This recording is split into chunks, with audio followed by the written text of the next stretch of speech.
wabarakatuh. Sebelumnya, izin memperkenalkan diri, nama saya Salsabila Putri Nurfadilah dengan NIM 245116055, Prodi S1 Akuntansi.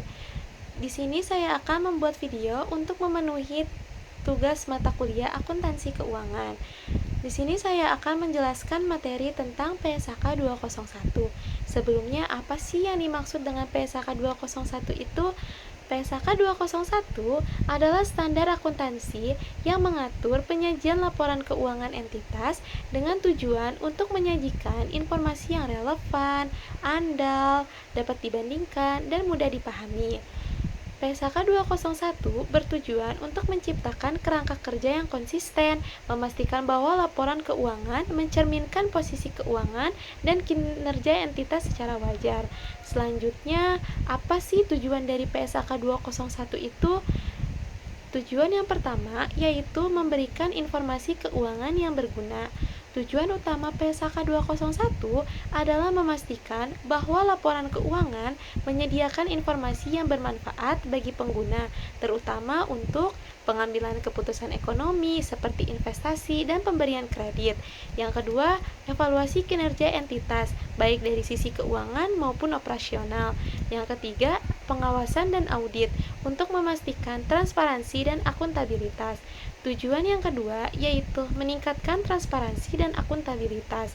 PSAK 201 membantu entitas untuk menyajikan informasi keuangan secara transparan, sehingga memudahkan pemangku kepentingan dalam menilai efektivitas manajemen dari penggunaan sumber daya.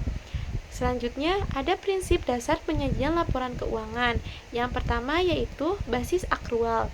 Basis akrual adalah pengakuan pendapatan dan beban dilakukan saat terjadinya transaksi, bukan saat kas diterima atau dibayarkan.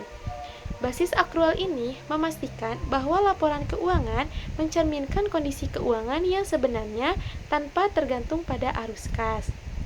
Selanjutnya yaitu ada going concern.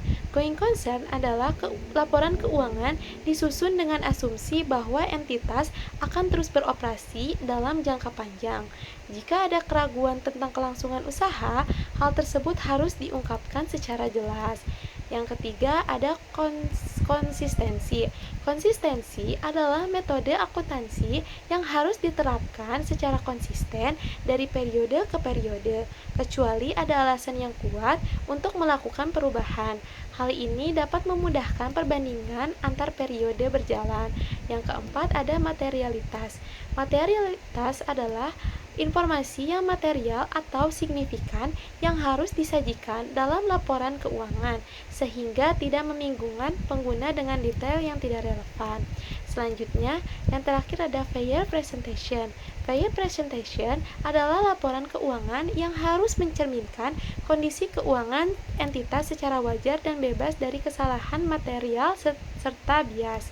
Selanjutnya, ada karakteristik kualitatif laporan keuangan. Yang pertama ada relevansi.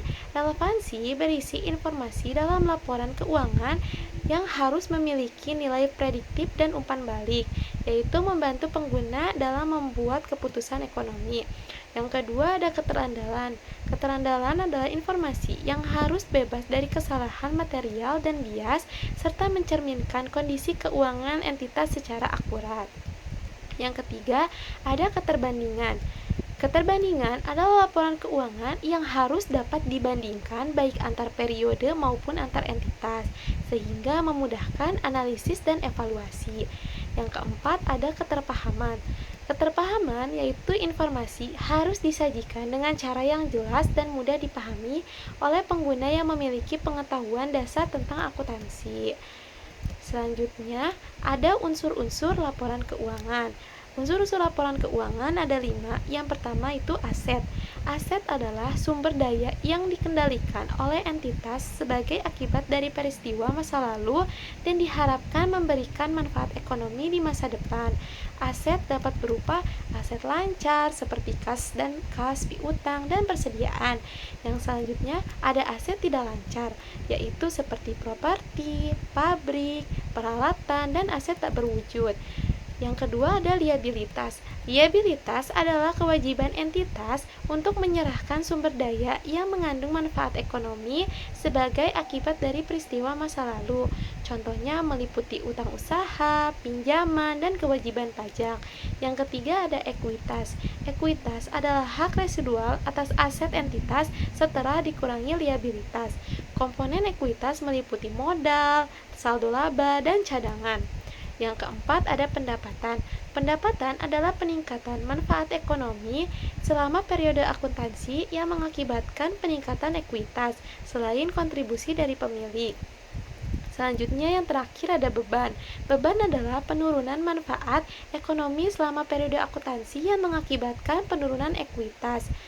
Selanjutnya, apa sih hubungan dari PSAK 201 ini dengan IFRS?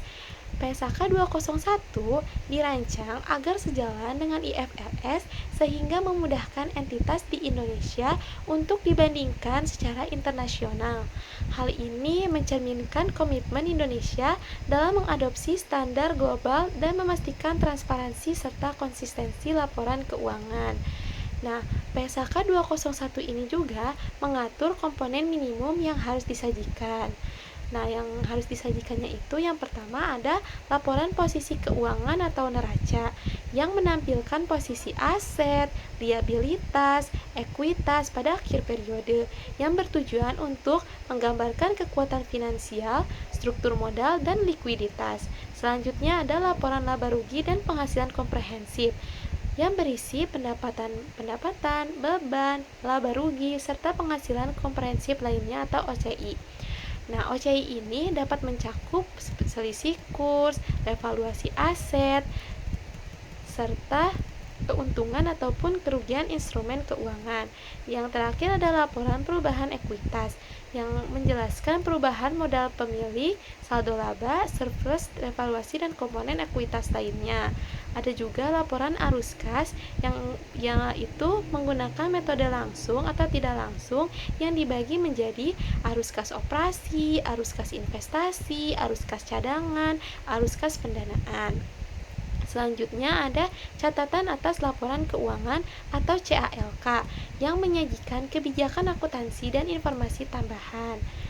Sekian materi yang dapat saya sampaikan. Mohon maaf jika ada kata-kata yang kurang berkenan. Terima kasih. Wassalamualaikum warahmatullahi wabarakatuh.